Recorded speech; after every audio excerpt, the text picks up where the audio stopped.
Hello everyone. Welcome to theCUBE here at NYSE. I'm John Furrier, host of theCUBE. This is our East Coast studio on the show floor of the NYSE. Big day today. A lot of activity going on. This is part of our media week. We're here at 3 days of wall-to-wall coverage on Wall Street. Cybersecurity, AI innovators, all coming together. Nishant Doshi is here, the Chief Product Officer of Cyberhaven. Nishant, great to have you on theCUBE. Great to see you. Cyber is our favorite topic this week. Obviously, one of the key themes this week in town. A lot of cyber events. Obviously, there's an AI event going on.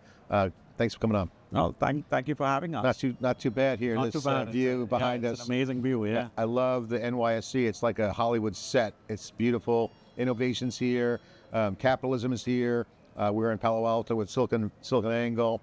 You're from the Bay Area. We live in that world, connecting together. Cybersecurity is a data problem. We've talked about that. Yeah. You guys are at the center of it. Data security is huge. I want to get into data security, what you're seeing with customers, and some of the challenges. But before we get there, talk about Cyberhaven, what you guys do. We'll just set the context, and then we'll get into it. Yeah. So Cyberhaven, it is a data security company.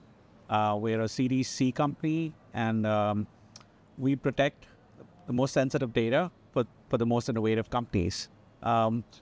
Our solution is a data detection and response platform. And you can think of us as a next generation DLP solution, a data loss prevention. So what we do, simply put, is we protect data, sensitive data, from being exfiltrated outside the organization. Yeah, which is everyone's trying to protect because it's happening a lot. It's happening a lot, right? So especially with Gen AI, with a lot of nation state attackers, that sensitive data is very prone to sort of like, and it's great for ransomware too. They want that. That's the core negotiating leverage on all the ransomware action. Yeah, there's a lot of threat vectors, and ransomware is definitely one of them. And what are some of the other vectors?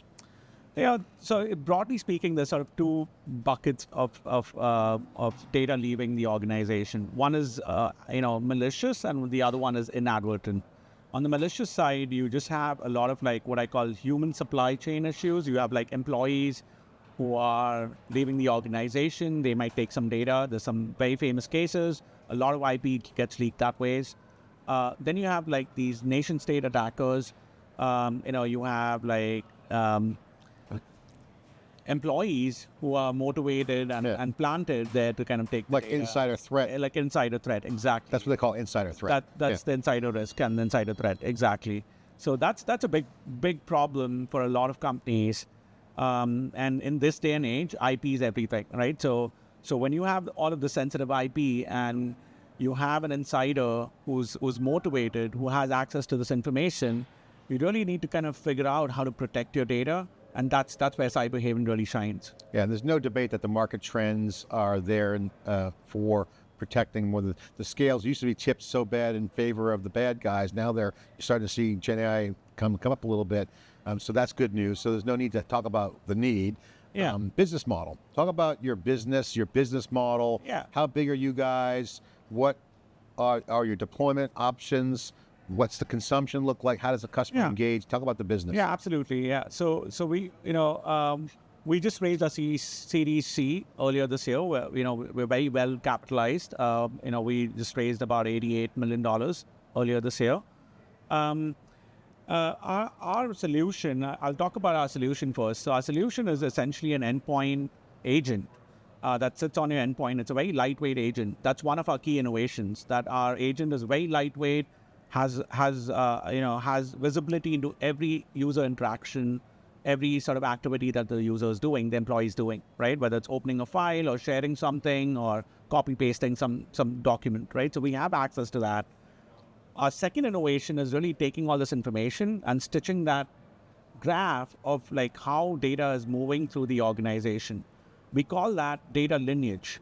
And the idea of data lineage is like where data starts and the journey of that data through the organization. So I could be downloading a file from Salesforce, an application, sending it to 5 people. They could send it to another 5 employees, and then one of them could leak out some information. What we're doing is tracing the entire life cycle of that data. And by doing so, we do 2 things. We can understand that data really well, And that's the holy grail of security, right? Or data security. It gives you context too. It gives you context, exactly. So a lot of traditional approaches to data security for the longest time have been focused on understanding the content using, regular expressions and pattern matching technologies. That has not scaled well. So the innovation that Cyberhaven sort of like brought to the table was to use context. And the context that we use is data lineage. When we use data lineage, it's the old saying, right? Where you know where you're coming from, you know where you're going. So we understand where the data is coming from. So if we know the data is coming from certain applications, certain users, we know where the data has been accessed, we have a better sense of what that data is. Of course, we do content inspection as well. So together, it's a very powerful solution, and it increases the accuracy, which is a problem that's been plaguing this data security world for the longest time. So we're really disrupting this. So you're talking about anomalies detection too. Like if you know certain behavior, you know when you can recognize bad behavior, and that's been hard to do, you're saying? That's been really hard to do. So now we have these billions of flows that we've collected for every customer. And for those customers, what we do is we put a new engine, which is an AI engine. It's called Linear. We're just launching it soon. But the idea is to use that data flows to kind of find anomalous activity and anomalous data exfiltration flows, right? So we can predict what a user is going to do next, because we have that history and we're using. So you're setting up beautifully for generative AI, because you're doing the foundational, grinding it out and doing the work to lay out the data sets, and you're data driven heavily because there's a lot of data involved. Absolutely, yeah. We understand the data and the context of that data really, really well, which sets us up for success in this new world. The other thing is like our IP is really the agent, which is very lightweight.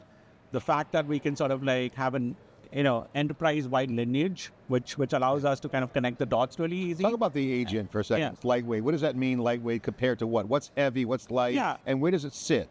Yeah, so that's a great question, right? So traditionally, agents have been in the kernel mode. So in a system, you have a user mode, kernel mode. A lot of agents, traditional companies, incumbents, they have a lot of kernel mode agents, and then you have outages, and we saw one like a few months back. So right? it's potentially disruptive, or is it overhead from a performance standpoint, or both? Both, right? It's you could actually have essentially take down the entire systems, right? We saw that with CrowdStrike and Microsoft. That was kernel level. We have seen that with the vendors for sure, right? And I would say that for us, we sit in the user mode, so we sit in the the application layer.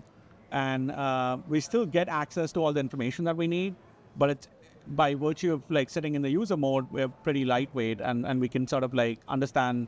We get a lot of the information, and then our cloud is really the brain behind sort of this lineage and understanding and connecting the dots.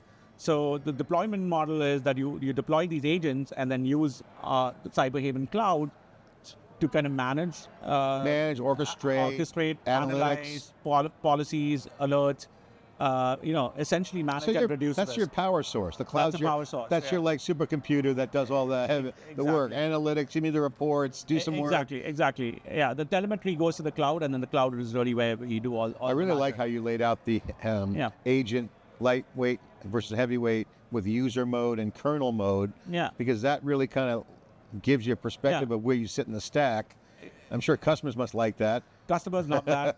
It's widely deployed in the most innovative companies. You're kind of getting out of the way. Let the kernel do its thing. You're getting everything you need. You get the cloud behind you to power it.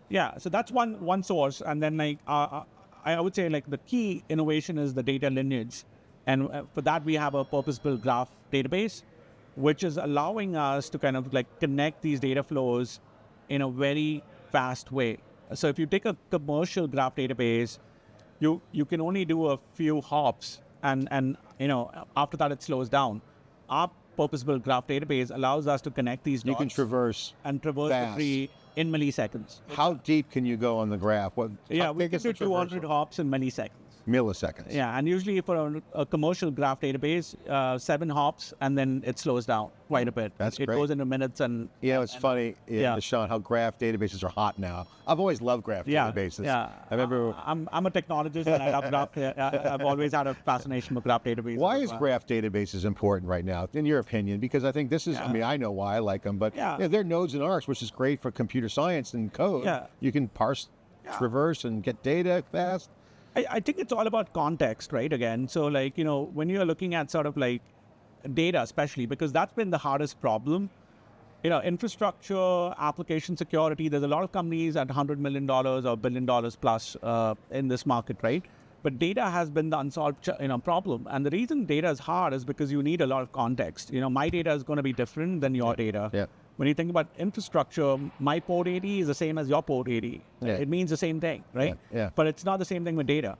So in order to do data analysis, you need a lot of context, and that becomes a multivariate problem. It's not one dimension. And because of that, like it yields itself to something like a graph engine, because you need to kind of like connect the dots across many different things. Yeah, general purpose stuff is not winning in the new world. By the way, on the infrastructure side, it's getting customized too. If you look at all the top clusters on how the distributed computing paradigm's evolving quickly, it's cloud connected from the enterprise to the premise to the cloud and edge.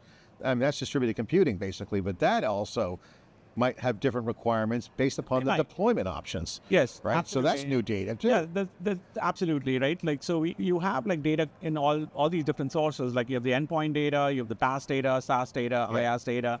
These are all different sources of data. And ultimately, you need to understand. Now, in that problem, the unstructured data, the human-generated data, that's the hardest problem because you kind of double-click on that.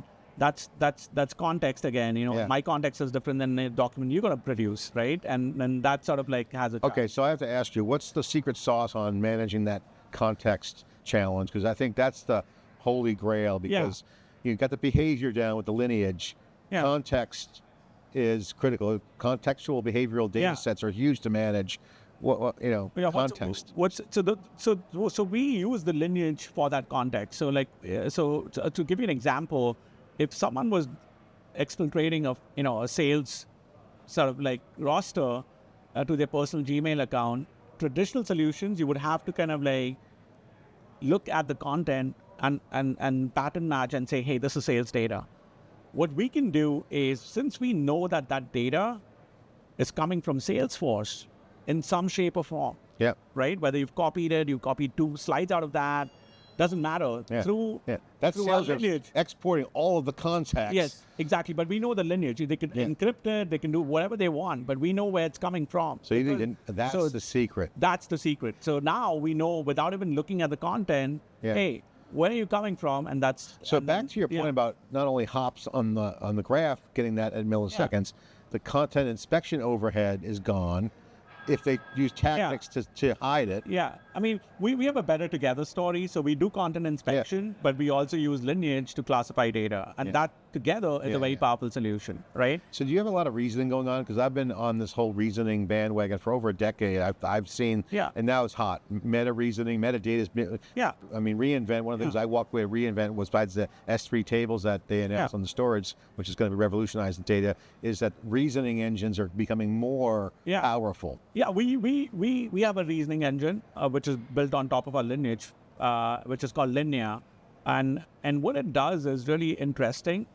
So we've sort of like innovated on a technology that we call large lineage model, large language models, right? Yeah. And the idea is like we're predicting the next action.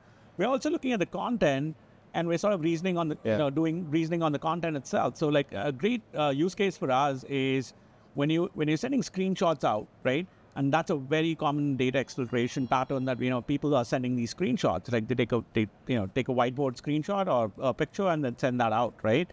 And it was very hard to kind of operate or understand that data at scale. With AI and with the reasoning engine, we can discern between a cat meme versus a schematic. Yeah. And not only that, we can sort of actually give a lot of color and a lot of context on like, where that schematic was from, like, what it's saying about like, the company or the IP. So we can use that information to do a much better job. And that's really the key innovation there. I really love what you do. And you're the Chief Product Officer. By the way, I think you're set up for Gen AI beautifully. By the way, metadata was a big topic that was discussed at reInvent just last week. And again, not surprising to us, we've been following this for a long time, but the importance of the metadata, lineage data, that's just, I mean, I consider that metadata. You probably would disagree, but like, I'm oversimplifying it, but it's not about that, that one piece, it's the data around the data. Exactly. So and that's the key. It is metadata, to your point, and it's about like not only that data, but who's accessed it, which is metadata too. The folder it's in, like, you know, where the source is. All of this is metadata, and all the metadata, the more metadata you have, the more context you have. As they say, it's meta. Of that. Nishant, you're the Chief Product Officer. You get the keys to the kingdom. You have to manage both the customer requirements, which some would say is a moving train in this market, super high velocity, pace of play is very high, and then also manage the engineering management side of it, product and engineering, which, by the way, we're in a highly agile, accelerated play there too. So you're in the hot seat. How do you do it? How do you deal? I mean, it's changed a lot. What's changed on your job? Go back a decade or two. It's do the PRD and we're done. Send it to engineering, QA the product. Now it's like push code every day. Take us through a day, what it's like to be a product leader in this market. Yeah, so roles like, the role I have is becoming more common now, which is like product and engineering sort of coming together. So I do think like it's I really believe in that because you can make quicker decisions. It's again going back to, the new way of doing things, which is like you want to like minimize the decision loops. Yep. And that's really sort of like, where we can maximize our speed. The other thing is, yes, I would say like, it's again people, process, and of course the product, right? Yeah. So it's having a great team and great leadership team that you can rely on.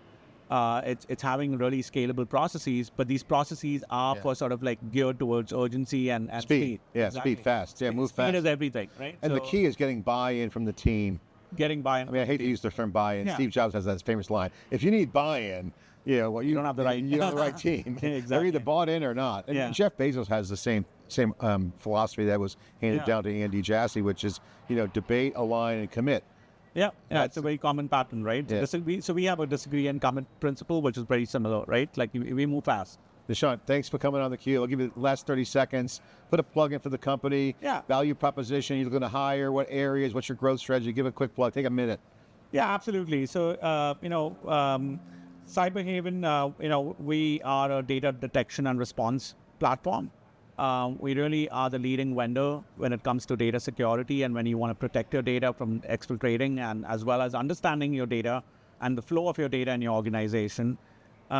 Our innovation is really understanding not only the data, but how that data is moving through your organization. And we do that using a key innovation, which is data lineage. We are one of the only vendors who could do this data lineage at scale for enterprise customers. And using this lineage, we can understand that data, classify that data, and protect that data with a degree of accuracy that no other customer or no other vendor can. So that's really a key innovation. We're not stopping there. We've added, our AI engine on top of that, which is amazing. It allows us to reason the data. It allows us to kind of find anomalous activity and anomalous data patterns, exfiltration patterns. So that's something that's also really a key because you can't sort of manage this by policies alone. So that's we are taking and attacking in a domain that has been sort of like really hard to operationalize, has been really hard to sort of manage, and we have a very new approach to data security. And luckily for us, we're seeing companies, the most innovative companies in the world, adopt these solutions at scale, and that's really given us a very good sort of position to kind of expand to a lot of different vectors in the data security market, and as well as sort of like take advantage of sort of like some of the AI technology, and then sort of course, protect AI as well in the future. All right, Nishant, thank you for coming on theCUBE. Good to see you again. Thanks a lot. Thanks for coming on. Okay, I'm John Furrier at theCUBE. We are here at the NYSE. This is part of our East Coast access points, our super node, a super studio. We've got the Palo Alto and NYSE studios, which will become the backbone of the wired network put on by the NYSE, Brian Bauman and the theCUBE team. I want to thank everyone for watching. See you next time. Hey, thanks a lot.